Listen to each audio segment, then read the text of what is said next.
한국 요괴 시리즈 분, 귀. 둥둥.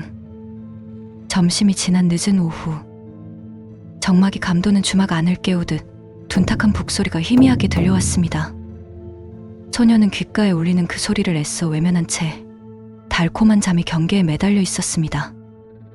하지만 북소리는 그녀의 잠을 방해하듯 점점 또렷해졌고, 소녀는 북이 조용해지기만을 간절히 바라며 몸을 뒤척였습니다. 그러나 소녀의 간절한 바람과 달리 북소리는 더욱 선명하게 그녀의 귓가를 파고들었습니다. 주막 밖 먼 곳에서 희미하게 들리던 소리는 어느새 소녀에게 한 걸음 한 걸음 다가오는 듯 점점 커져갔습니다. 둥 하고 북이 울릴 때마다 소녀의 심장도 덩달아 둥둥 울려 퍼졌고, 그 울림에는 알 수 없는 불길한 기운이 서려 있는 듯 소녀의 마음을 불안하게 만들었습니다. 결국 소녀는 온 몸을 타고 오르는 서늘한 기운에 더는 참지 못하고 잠이 경계에서 벗어나 두 눈을 떴습니다. 소녀가 천천히 눈을 뜨자 맞은편에 앉아있던 주모의 모습이 보이질 않았습니다. 북소리는 계속해서 귓가를 맴돌았고, 소녀의 주변으로 차가운 안개가 발목을 휘감으며 자욱하게 피어올랐습니다. 둥둥둥. 북소리가 점점 더 커질수록 안개는 한 치 앞을 분간할 수 없을 만큼 짙어졌습니다. 소녀는 손끝조차 보이지 않는 안개를 헤치며 애타게 주모를 불렀습니다. 아주머니, 어디 계세요, 아주머니? 자욱해진 안개는 그녀의 목소리조차 삼켜버린 듯 허공에서 메아리치며 울려 퍼졌습니다. 소녀는 손으로 안개를 헤집으며 발걸음을 떼려는 그 순간, 자욱하던 안개가 한순간 갈라지며 주모가 환한 미소를 머금은 채 나타났습니다. 주모의 모습에 소녀는 안도의 숨을 내쉬며 가슴을 쓸어내렸습니다. 안개 속 주모는 소녀에게 무언가를 말하고 있었습니다. 하지만 그 소리는 소녀의 귀에 닿지 않았습니다. 소녀는 주모를 부르며 그녀에게 다가서려 했지만 순간 소녀를 바라보던 주모의 얼굴이 슬픈 표정을 보이더니 어느새 붉은 피가 그녀의 온몸을 뒤덮었습니다. 아주머니!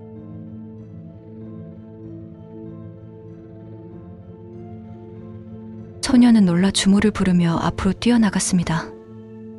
소녀의 손이 주모를 잡으려고 하는 찰나, 안개는 다시금 물결치듯 밀려들어 주모의 모습을 흐릿하게 집어 삼켰고, 주모를 향하던 소녀의 손은 허공에서 헛되이 흩어졌습니다.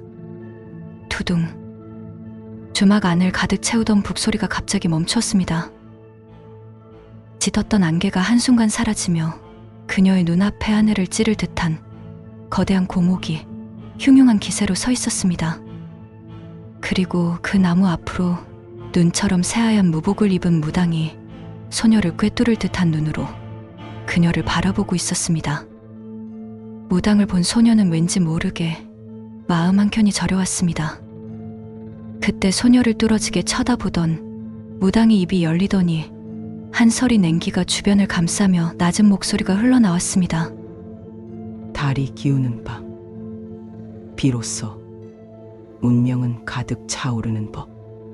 내 손에 쥐어진 복수의 칼날이 누구를 향해 울부짖는지 똑똑히 보아야 할 것이다.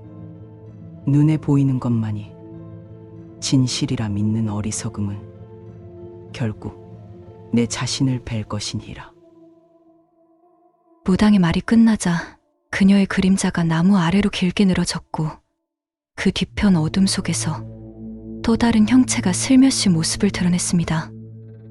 그 그림자는 소녀를 향해 점점 더 가까이 다가왔고, 그 존재가 완전한 모습을 드러내기 직전 소녀는 갑작스럽게 숨이 막히는 듯한 두려움에 사로잡혀 비명을 삼킨 채 잠에서 깨어났습니다.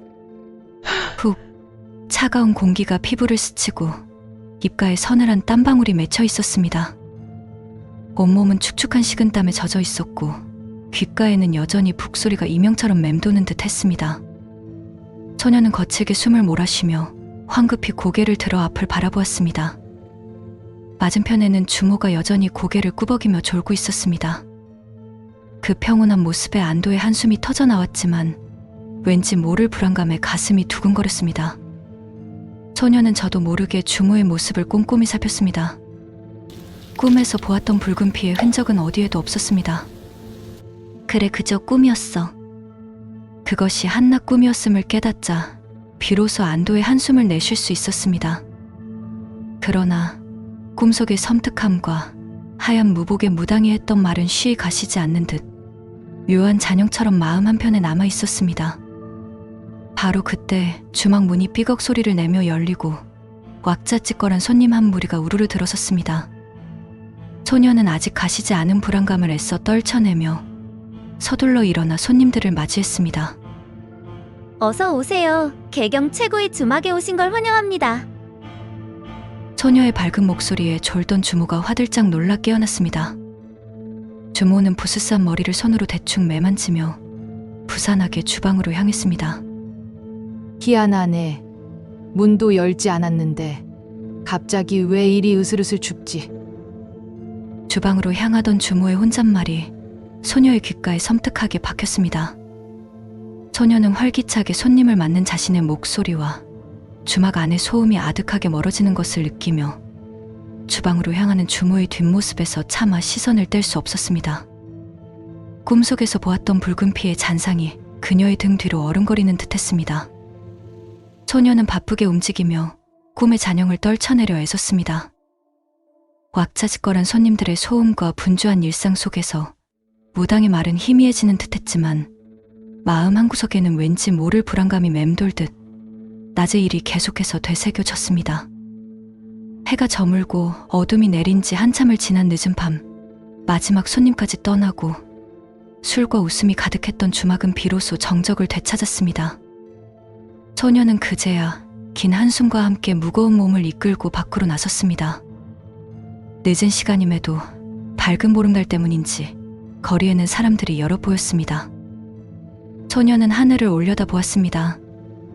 둥근 보름달이 마치 모든 것을 알고 있다는 듯 소녀를 내려다보고 있었습니다. 이번 보름달은 유난히 밝구나. 다직한 목소리의 소녀가 돌아보자 어느새 주모가 곁으로 다가와 달을 바라보고 있었습니다. 그녀의 얼굴에는 고단한 하루의 피로가 역력했지만 달빛 아래 비친 표정만은 부드럽기 그지없었습니다. 아주머니는 빌고 싶은 소원 없어요? 소녀가 달을 바라보며 물었습니다. 주모의 목소리에서 묘한 그리움을 느꼈기 때문이었습니다. 소원이라. 주모는 잠시 생각에 잠기는 듯 하더니 이내 소녀를 보며 희미한 미소를 지었습니다. 너랑 오래오래 이렇게 함께 살게 해달라고 빌어볼까? 그러려면 내가 찾는 그 사람을 어서 찾아야 할 텐데. 주모의 말에 소녀의 심장이 쿵 하고 내려앉았습니다. 자신을 바라보는 주모의 눈빛에는 따뜻한 연민이 담겨 있었습니다. 소녀는 울컥 차오르는 눈시울을 애써 억눌렀습니다. 너도 어서 달님께 소원 빌어보렴. 주모의 다정한 말에 소녀는 말없이 고개를 끄덕이며 다시 달을 바라보았습니다. 주모의 소박한 소원과는 너무나 다른 피 냄새가 날 것만 같은 그 소원을 마음속으로 되뇌었습니다. 밤이라 쌀쌀하구나. 오늘 힘들었을 텐데 어서 들어가서 쉬자꾸나. 소녀의 어두운 표정을 잃기라도 한 듯 주모가 부드러운 목소리로 말을 건넸습니다. 내일은 저기 장에 가서 내 옷도 좀 사고 맛있는 것도 먹고 오자. 그 말에 소녀의 세상이 잠시 멈추는 듯 했습니다. 내일, 옷, 맛있는 것. 자신과는 아무 상관없을 거라 생각했던 평범한 단어들이었습니다. 소녀는 고개를 들어 주모를 바라보았습니다. 오랫동안 기다려왔던 말을 들은 사람처럼 잿빛이던 소녀의 눈이 해맑게 반짝였습니다. 정말요? 그래도 돼요? 그럼 너도 개경 구경 제대로 한 적 없지? 내일같이 나들이 가자꾸나. 그러니 어서 들어가서 쉬거라. 소녀가 저도 모르게 제자리에서 폴짝폴짝 뛰며 기뻐하자 주모는 그런 소녀의 머리를 따뜻한 손길로 한번 쓰다듬어 주고는 방으로 들어갔습니다. 그 손길에서 소녀는 오랫동안 잊고 지냈던 따뜻함을 느꼈습니다.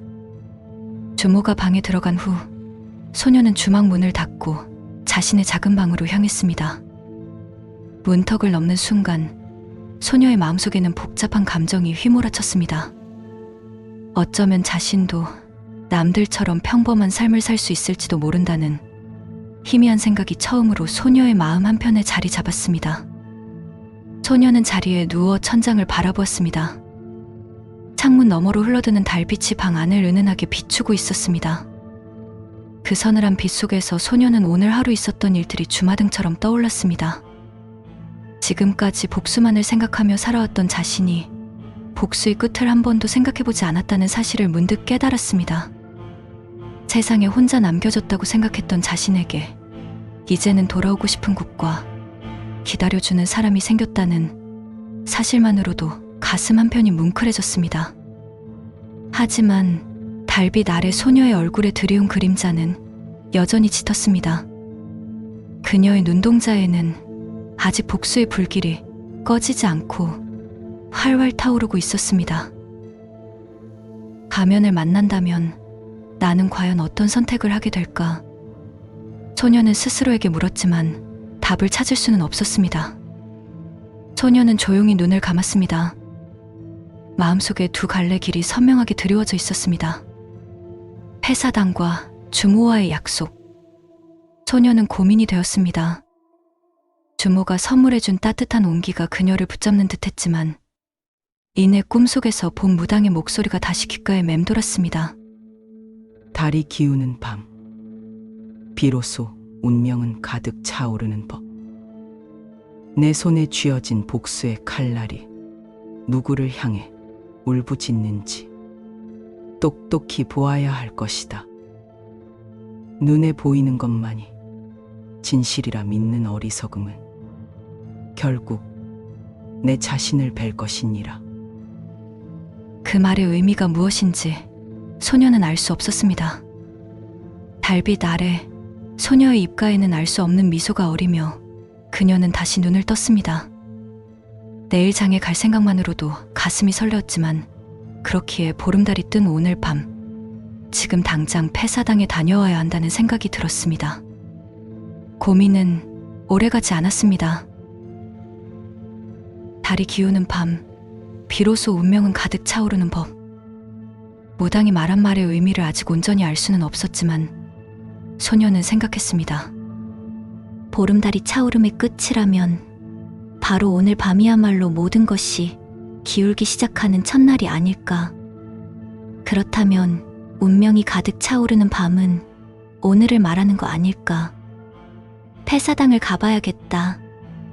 소녀는 주모가 깊이 잠들기를 조용히 기다렸습니다. 주막 안이 완전한 정적에 잠기자 소녀는 조심스럽게 방문을 열고 나왔습니다. 주모의 방문 앞에서 잠시 멈춰선 소녀는 작은 목소리로 혼잣말을 했습니다. 잠깐 다녀올 테니 그때까지 편히 주무시고 계세요. 내일은 꼭 함께 장에 가요.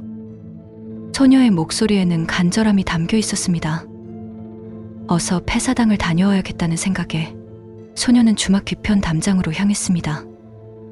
능숙한 몸놀림으로 담을 넘어선 소녀는 달빛이 비추는 언덕길을 따라 폐사당을 향해 달려나갔습니다. 한국 요괴 시리즈 분귀. 소녀가 폐사당을 향해 달리고 있을 무렵 소녀가 떠난 자리에 검은 그림자가 드리워졌습니다. 소녀는 알지 못했습니다. 누군가가 자신을 지켜보고 있었다는 것을. 소녀의 모습이 언덕 아래로 사라지자 어둠 속에서 검은 그림자가 스르르 움직이기 시작했습니다. 그 그림자는 마치 살아있는 것처럼 주막을 향해 천천히 다가갔습니다. 달빛조차 그 어둠 앞에서는 힘을 잃는 듯했고 평화롭던 주막 주변에 알 수 없는 불길한 기운이 감돌기 시작했습니다. 바람 한 점 없던 밤에 갑자기 서늘한 바람이 일어나며 주막의 처마 끝에서 나무 잎들이 바스락거렸습니다. 한국 요괴 시리즈 분기 다음 편에서 만나요. 그리고 구독과 좋아요 부탁드려요. 여러분들의 구독과 좋아요는 저에게 큰 힘이 된답니다. 여기까지 봐주신 분들 고마워요. 코롬 안녕.